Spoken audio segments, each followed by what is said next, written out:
धन्यवाद। सबसे पहले मैं थोड़ा इंट्रोडक्शन करवाऊँगा। मेरे साथ इस रियासी म्यूनसिपल काउंसिल के चेयरमैन श्रीमान सुदेश पुरी जी, मेरे इस साइड मेरे इस भाजपा के मंडल अध्यक्ष रियासी से राघव केसर जी, मेरे इस म्यूनसिपल काउंसिल के वाइस चेयरमैन श्रीमान जोगराज रैना जी,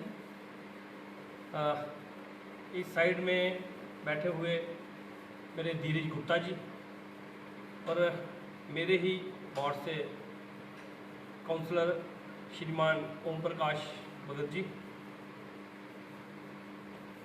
मैं आगे के विषय के लिए, जो आज का मेन विषय है, उसके लिए जो मेरे यहाँ के मंडल अध्यक्ष हैं, मैं उनको कहूँगा कि वो अपनी बात को रखें और जो हमारा जो मेन विषय है उस टॉपिक पे बात करें। राघव जी।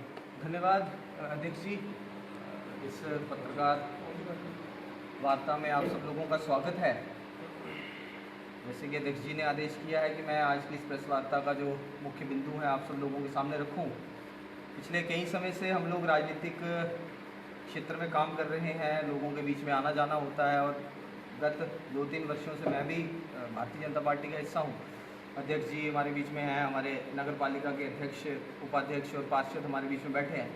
पिछले जो हमारी बैठक हुई थी उसमें हमने एक विषय चर्चा में आया था, क्योंकि लोगों की भी ये डिमांड थी कि रियासी में, और ये इसको मैं खुशखबरी भी कहूँगा जो आप लोगों के बीच में रखना चाहता हूँ, कि रियासी के अंदर हम सब लोगों ने ये तय किया है कि म्यूनिसिपैलिटी के माध्यम से हम लोग 40 मीटर ऊंचा, जो लगभग 135 फीट ऊंचा जो है तिरंगा स्थापित किस प्रकार से किया जाए, जो पूरे जम्मू कश्मीर में एक टूरिज़्म अट्रैक्शन का भी एक केंद्र बनेगा। और आने वाले समय में, क्योंकि तिरंगा हम सब लोगों के लिए एक नेशनल प्राइड का भी विषय है और हमारी सब भावनाओं के साथ भी जुड़ा है, और हम हर बार 15 अगस्त को, 26 जनवरी हो, वैसे भी तिरंगे को बहुत सम्मान देते हैं। लेकिन हमारा, क्योंकि संगठनात्मक और राजनीतिक बैठकों में भी बहुत बार ये चर्चा आई थी कि रियासी के अंदर एक ऊंचा तिरंगा जो है वो इंस्टॉल करना चाहिए। उस विषय में अध्यक्ष जी के साथ भी और वरिष्ठ जो हमारे पदाधिकारी हैं, बड़े नेता हैं, सबसे चर्चा हुई थी। तो हमने ये तय किया था पिछले बैठक में, कार्यकारिणी की बैठक में, तो कि 40 मीटर जो 135 फुट तिरंगा है उसको इंस्टॉल किया जाए। उसके बाद विषय आया कि वो कहाँ हो सकता है, कैसे हो सकता है। फिर हमने हमारे जो म्यूनसिपैलिटी के, नगर पालिका के, म्यूनसिपल काउंसिल के अध्यक्ष हैं, उपाध्यक्ष, पार्षदों से सबसे चर्चा की थी। वो काफ़ी समय से वो चर्चा हम लोग करते आए थे। तो बाद में अंतिम तौर पर ये तय हुआ कि कुछ 2-3 स्थान हम लोगों ने उसमें देखे हैं। जैसे हमारा जो कालका मंदिर है बहुत ऊंचाई पर है, और अगर वहाँ पर 135 मीटर का तिरंगा अगर लगता है तो वो कटरा से आने वाले व्यक्ति को भी दिखेगा, और ऊपर के हमारे ज़िले के जो ऊपर के स्थान है वहाँ से आने वाले व्यक्ति को भी दिखेगा, और एक नेशनल प्राइड का विषय वो सारा है। फिर हमने म्यूनसिपैलिटी के हमारे जो अध्यक्ष हैं उनसे भी चर्चा की, पार्षदों से चर्चा करने के बाद तो हमने आग्रह उनसे किया था कि पार्टी की तरफ से हम लोग उनको एक लिखित में भी ये दे देंगे कि इस आगामी जो सत्र उनका, जिसको वित्तीय वर्ष भी कहते हैं, इकोनॉमिकल ईयर भी कहते हैं, तो उसमें जिस प्रकार से लगातार हमारी म्यूनसिपैलिटी बहुत अच्छे से काम कर रही है, और अभी आपने देखा कि पिछले दिनों में पार्क में भी बहुत अच्छे से लोगों के लिए, बच्चों के लिए झूले और सब जिम का सामान सब लगा है। तो अनएक्सपेक्टेड, और वो लगातार लोगों के बीच में, जो लोग नहीं भी सोच रहे हैं उनके लिए भी काम लगातार म्यूनसिपैलिटी, और खुशी हमें यह है कि वो भारतीय जनता पार्टी की म्यूनसिपैलिटी उसमें है, तो वो लोग काम कर रहे हैं, उसके लिए भी वो धन्यवाद और स्वागत के पात्र हैं। और ये भी एक बहुत बड़ा काम जो है, मुझे लगता है, अगर मेरी जानकारी सही होगी तो शायद जम्मू विश्वविद्यालय में जो तिरंगा लगा है उसके बाद अगर सबसे ऊंचा कोई तिरंगा लगेगा तो शायद वो रियासी में लगेगा।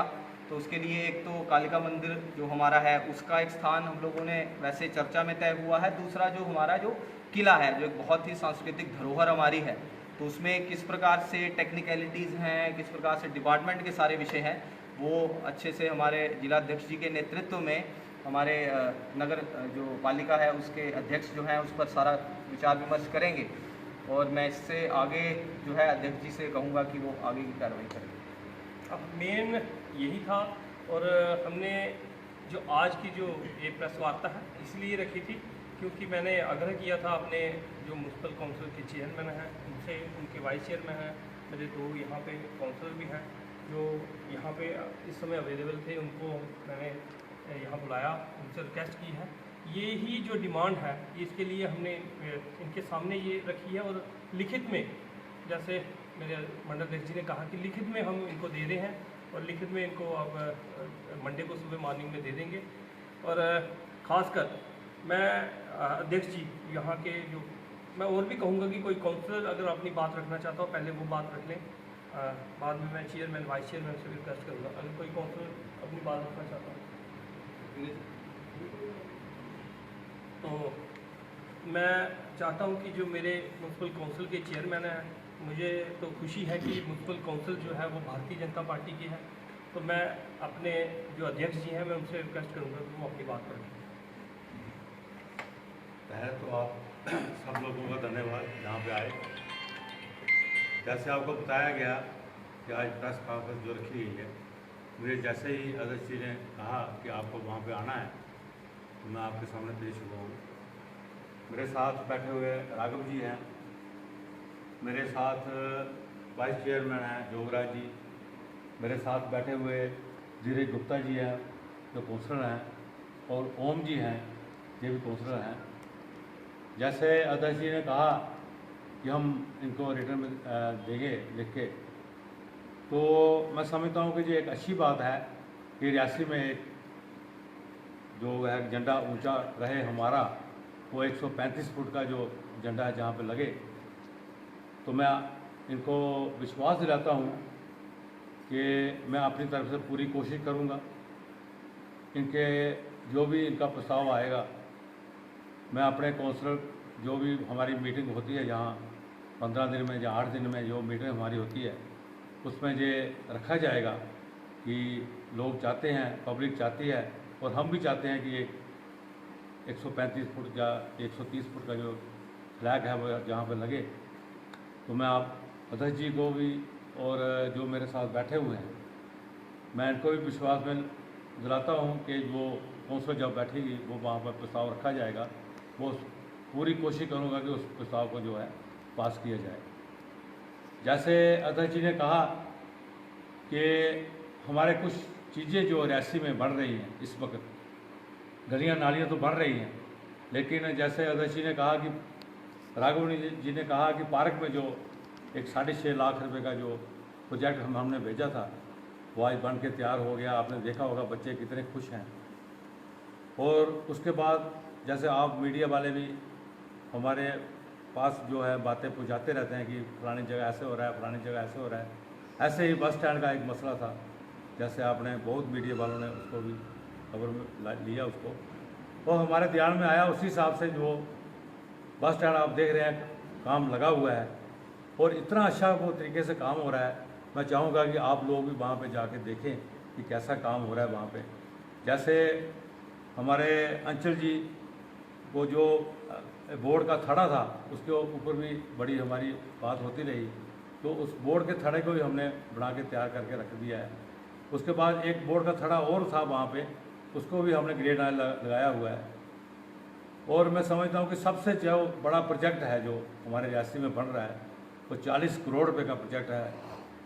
5 फ्लोर की हमारी जहाँ कम्प्लेक्स बन रहा है, उसमें 3 फ्लोर जो हैं वो पार्किंग के लिए हैं। 170 के करीब वहाँ पे गाड़ियाँ लगेगी, और जो 4 नंबर का फ्लोर होगा उसमें 21 दुकानें हैं हमारी, और जो 5 नंबर का फ्लोर होगा उसके कमेटी हॉल है। जो छोटे मोटे फंक्शन होते हैं, कोई गरीब आदमी जो इतना फोर्स नहीं कर सकता है, 200-400-500 आदमी का जो अरेंजमेंट वहाँ पे होगा। 4 दीवारी वहाँ पे हो गई है, गली अच्छे तरीके से बन गई है उसकी। और मैं समझता हूँ कि 5 करोड़ रुपये जो मेरे पास आ गया उसका जो हमारी ए होती है वो चीफ इंजीनियर करता है उदयपुर में। उसके बाद 10-15 दिन हो गए मैंने भेजा हुआ उनको, वो शायद मंडे तक वो उसकी सारा वो आ जाएगा। और मेरे को लगता है कि इस महीने या अगले महीने उसका टेंडर लगने वाला है, और 5 करोड़ रुपए का पहला फेज़ जो है वो काम लगने वाला है। जैसे हमारी काउंसिल जो चल रही है, मैं समझता हूँ कि आपने 3 साल मैंने हो गए 3.5 साल वहाँ पे बैठे हुए, तो उनमें से 2 साल तो हमारे जैसे आपको पता है कि कोरोना में निकल गए हमारे, हम वहाँ पे इतने तेज़ी से काम नहीं कर सके वहाँ पे। लेकिन फिर भी जान है तो जान है, बीमारी से बचा हुआ रियासी। आपने मैं तो अपने आप को खुश समझता हूँ कि जहाँ पे कोई ऐसी ट्रेजेडी नहीं हुई जिसकी वजह से कोई किसी का नुकसान हुआ हो। लेकिन मोदी जी ने एक रियासी को नहीं, पूरे हिंदुस्तान को क्या, पूरे वर्ल्ड को वो इस बीमारी से बचाया है और उसी हिसाब से हम रियासी वाले बच के निकल गए। तो 1.5 साल से हमारा जो प्रोजेक्ट जो है वो तेज़ी से काम आगे तेज़ी से बढ़ रहा है। और मैं समझता हूँ कि जो बस स्टैंड पे जो हमारी 2 नाले जा रहे हैं, एक बस स्टैंड से जा रहा है, एक नई बस्ती से जो नाला जा रहा है, वो 1 किलोमीटर बजाज की ओर से, जहाँ दूसरी तरफ से 2 किलोमीटर वो नाले जो हैं, मैं समझता हूँ कि उसको कोई 50 करोड़ रुपए का जो प्रोजेक्ट है वो बन के तैयार हुआ है। क्योंकि पैसे बहुत है हमारे पास, इतना पैसा है कि कोई हिसाब नहीं। लेकिन काम करने का जो PWD का तरीका है उसमें थोड़ी सी हमें प्रॉब्लम आती है। जब हम कोई टेंडर लगाते हैं 10-15 दिन उसको टेंडर पे लग जाते हैं, कोई टेंडर डालता है नहीं, फिर महीने के बाद फिर निकलता है, उसमें कम से कम 6 महीने एक टेंडर को लग जाते हैं। मैं समझता हूँ कि जो हमारा 1.5 साल या 1.25-2 साल का पीरियड बचा हुआ है, जहाँ पे जितने भी कौंसलर मेरे साथ बैठे हुए हैं और जो भी जहाँ पे नहीं है, वो चाहते हैं कि तेज़ी से जहाँ पे काम हो, तो उसी हिसाब से हम काम कर रहे हैं। तो लास्ट में मैं यही कहूँगा कि अध्यक्ष जी ने जो हमें कहा है उसके हम ऊपर खरे उतरें। जो भी हमारी जब भी मीटिंग होगी उसके ऊपर हम प्रस्ताव रखेंगे और मुझे यकीन है कि उसके ऊपर सारे कौंसलर जो है राज़ी हो जाएंगे। धन्यवाद।